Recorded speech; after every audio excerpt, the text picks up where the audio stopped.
The NHL officially returned to the ice tonight, and this time without a bubble. The action north of the border began with a rivalry game in Toronto, something we'll hear a lot of this year with the new All-Canadian division. Team Canada has officially announced its roster for the upcoming World Junior Hockey Championship, and this year, 3 Saskatchewan-born players have cracked the roster.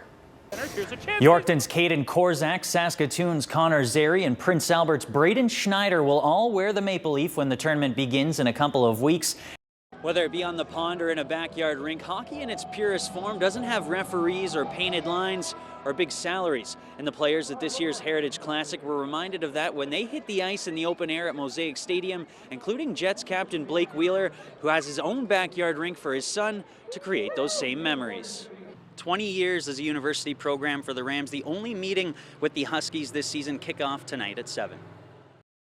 Well, it's finally here, the 2019 NHL Heritage Classic, just 1 day away with festivities already underway. And to help me tee things up, I'm joined by NHL Deputy Commissioner Bill Daly. And Bill, you have some Saskatchewan connections of your own. A little bit. My mom was born in some Saskatoon roots. Now, this is the first neutral site outdoor game in Canada. Why is it important for you guys to have an event like this in a city that doesn't have an NHL franchise?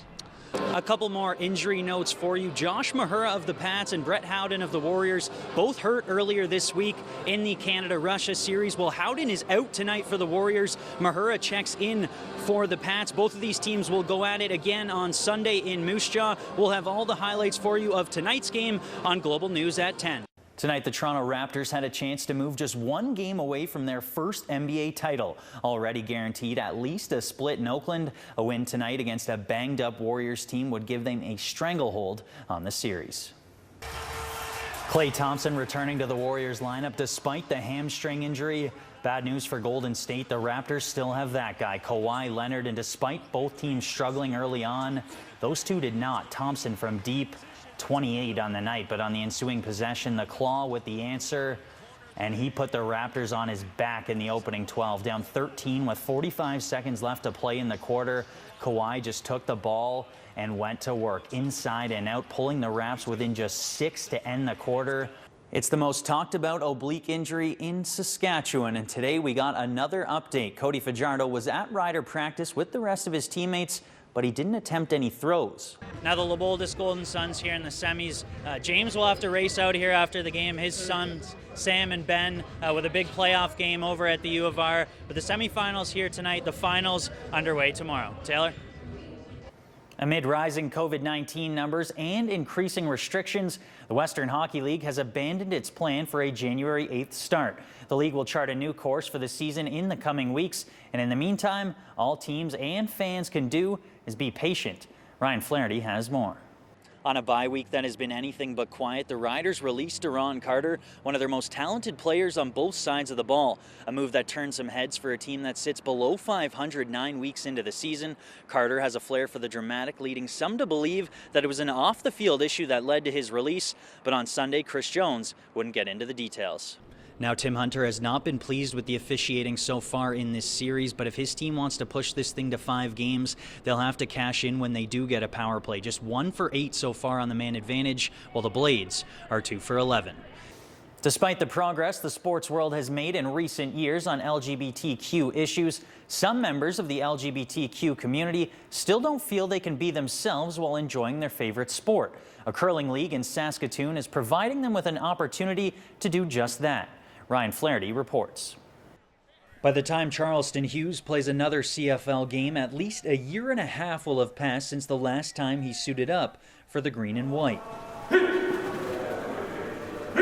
So to fulfill his own need for football, in November, he teamed up with fellow Riders defensive lineman Mac Henry to launch the Front 7 Academy, training young players from Regina who also had their own football seasons canceled. So it came down to a point where I felt like it was needed. I know if I was going through this when I was in high school, when I was young, I would have been devastated to know that my senior year, my junior year, or my football season got canceled and I missed a year of football. So I'm trying to give these kids an opportunity to still get better, still improve on their skills, and still be able to transition into next year when everything is okay. And for teenagers, having an outlet during the pandemic has been much needed. It's been tough.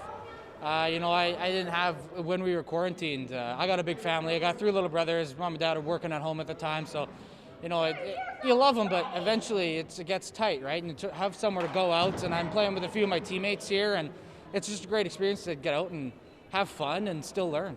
The opportunity to learn from Hughes, a 6-time CFL All-Star and the reigning league sack champion, along with Henry, who has won the Riders Community Service Award 3 straight seasons, has been surreal. It's crazy. It's working out with the J.J. Watt of the CFL, right? Like, it's crazy. They know so much, and for them to want to come and help out, and that's just awesome. It means everything, man. It's self-gratifying, I guess you can say, man. I take pleasure in watching other people develop, or it'll be a waste of time if I was to walk the rest of this earth for the rest of my life and not instill my knowledge and what I know into somebody else. Then I played football for no reason. And Hughes and Henry are hoping to bring the Front 7 Academy to cities all across the province in 2021. I want to try to have a positive effect on all of Saskatchewan when it comes to football, to know that I've trained certain kids and get to a certain level in their own football game and try to develop them the best way I can. Ian Duffy, Global Sports.